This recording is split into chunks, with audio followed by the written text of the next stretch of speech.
seeing these refugees being greeted with open arms and full hearts, it gives me a glimmer of hope in this world, you know, to see like people helping people in need.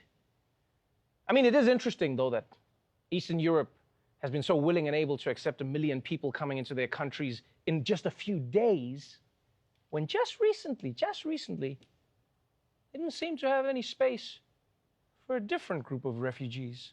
The humanitarian crisis in Europe continues to grow and increasingly expose fault lines, hundreds of thousands of refugees streaming in from Syria and elsewhere.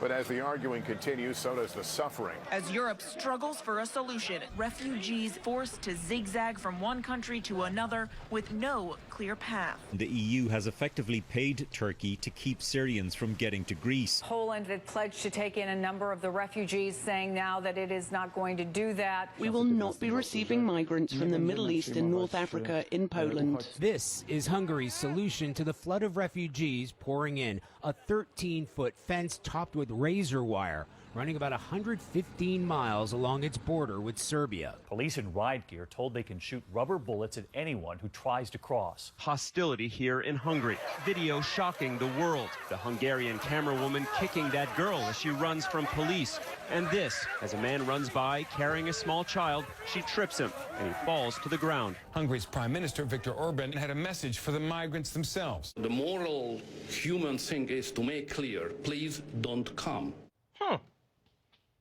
That's really strange. When it's Syrians who are fleeing a war, it's all, we do not have space, do not come. But now there's space and people must come? What changed?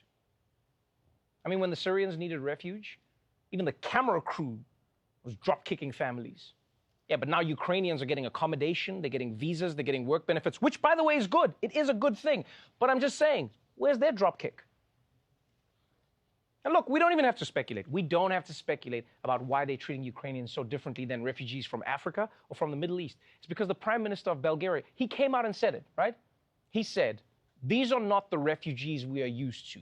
These people are Europeans. These people are intelligent. They are educated people.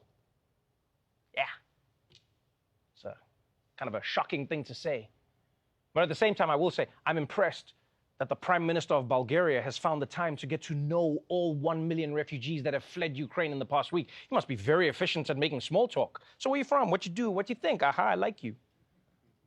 And please, don't get me wrong. Don't get me wrong here. I understand the arguments, right? I understand the arguments that these countries will make, right? That they have to think about how easy it is for refugees to integrate into their culture and society. I get that. I truly get that. It's just like it's easier for you to take in a family member who's in trouble than a random person who needs help. You know, like lots of kids got in one little fight with a couple of guys who were up to no good, but there's a reason Uncle Phil and Aunt Viv only took in Will. I get it. But it doesn't mean it's impossible. It doesn't mean it's impossible. And the problem I have is that when it's Syrians or Africans on a boat, these countries didn't even try to integrate them. They didn't even say women and children only. No, they reject even the chance that anyone brown could assimilate. Your skin is too dark. You couldn't possibly eat borscht. And I know right now there's somebody who's like, Trevor, again with the racism. What is it with black people and the racism? Always talking about race. You know, I go years at a time without even thinking about racism. It's easy. Why don't you try? Well, maybe the reason black people are always talking about racism is because racism is always happening to the black people.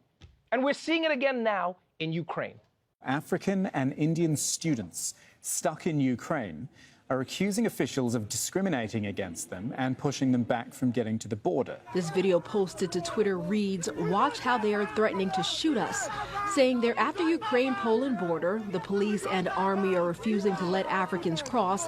They only allow Ukrainians. Foreign students who faced segregation and racism at the border crossing to Poland. Some say they were told they can't board buses there because they were meant for Ukrainians only. Videos have been posted on social media said to show black people being prevented from boarding a train and left stranded at a railway station in Lviv as Ukrainians were allowed on. One Congo native saying he was discriminated against while trying to board a train out of Ukraine. They even told us, like, we are going to give you guns and you're going to fight for Ukraine.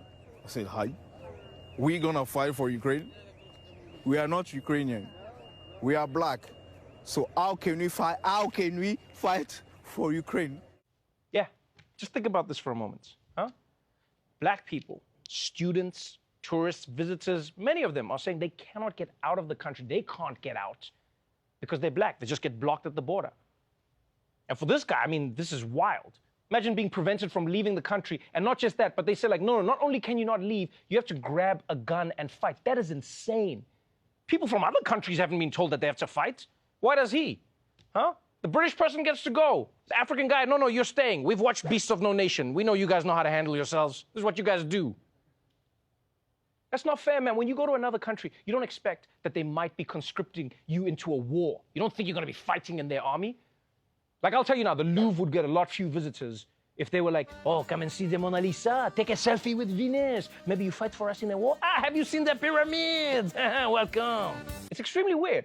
It's extremely weird to ask some random African guy to fight for Ukraine. Why is that expected of him? Why can't he join the fight the way white people from other countries do? By posting an Insta story of the Ukrainian flag with a little heart emoji. I'm here for you, Ukraine. But that's not the point. The bigger point is that there seems to be a widespread discrimination against people of color who are trying to flee a war zone. And it's nuts. It's really nuts to see border guards suddenly turn into club bouncers. Everybody on the bus! Everybody on the bus! Oh, hold on. No hoodies, no sneakers. Yeah. Oh, yeah, and the hot friend. Yeah, she can come on. Not to mention, it's going to be super confusing for the Russian army when they roll into Kiev and then there's only black people left. Comrades, I think we took a wrong turn somewhere. I told you, don't use Apple Maps, use Waze. And look, I know because of these stories, there are many Africans and many Middle Easterners who are seeing these videos and they're like, you know what? Screw Ukraine. If they're going to be racist, Putin can take Ukraine and he can have Poland for desserts. For real, that's what a lot of people are saying. You can see it online. People are angry because they're like, how can you let racism get in the way of getting people out of the way of war? But I think rather than this being a moment to turn on each other, this refugee crisis should be a reminder that refugee is not a synonym for brown person. Anyone could become a refugee. It's a thing that happens to you. It's not who you are. And who knows? You know, maybe one day you might be a refugee. I hope it doesn't happen to you, but it could.